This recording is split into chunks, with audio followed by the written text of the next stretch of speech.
मस्जिदों से लाउडस्पीकर हटाने का मुद्दा अब तूल पकड़ता जा रहा है।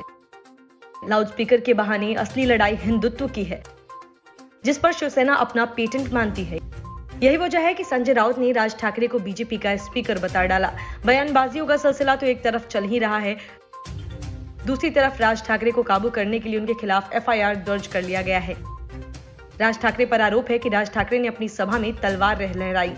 उनके खिलाफ आर्म्स एक्ट के तहत ठाणे के नौपाड़ा पुलिस स्टेशन में केस दर्ज हुआ है।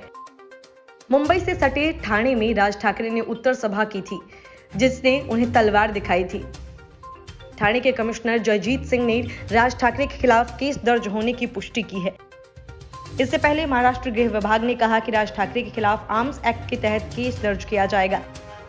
सोशल मीडिया पर एक वीडियो भी वायरल हुआ, जिसमें राज ठाकरे एक सभा में तलवार लहराते दिख रहे हैं। हालांकि अब उनकी मुश्किलें बढ़ गई हैं। राज ठाकरे इन दिनों लाउडस्पीकर पर बयान देकर चर्चा में हैं। उन्होंने कहा कि मस्जिदों से लाउडस्पीकर हटाने का मुद्दा उठाया।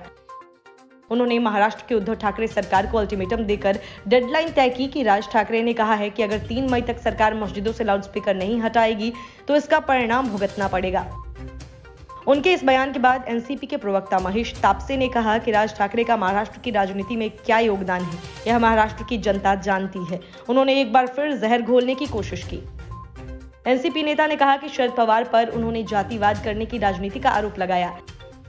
राज ठाकरे को शायद पता नहीं कि महाराष्ट्र के जातीय सौहार्द को बनाए रखने के लिए शरद पवार का राज्य में क्या योगदान है। और जहां तक शरद पवार के मंदिरों में जाने या न जाने का सवाल है, तो राज ठाकरे को हम यह साफ कह देना चाहते हैं कि राज्य के तमाम बड़े मंदिरों का कायाकल्प करने में शरद पवार ने जो योगदान दिया है, उतना शायद किसी का नहीं होगा। तापसे ने कहा कि एनसीपी जिस तरह से राज्य में अपने पैर पसार रही है, उसे रोकने के लिए जातिवाद का रंग देने की कोशिश राज ठाकरे कर रहे हैं।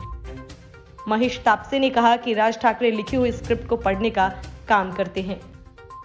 Bureau report, news of India.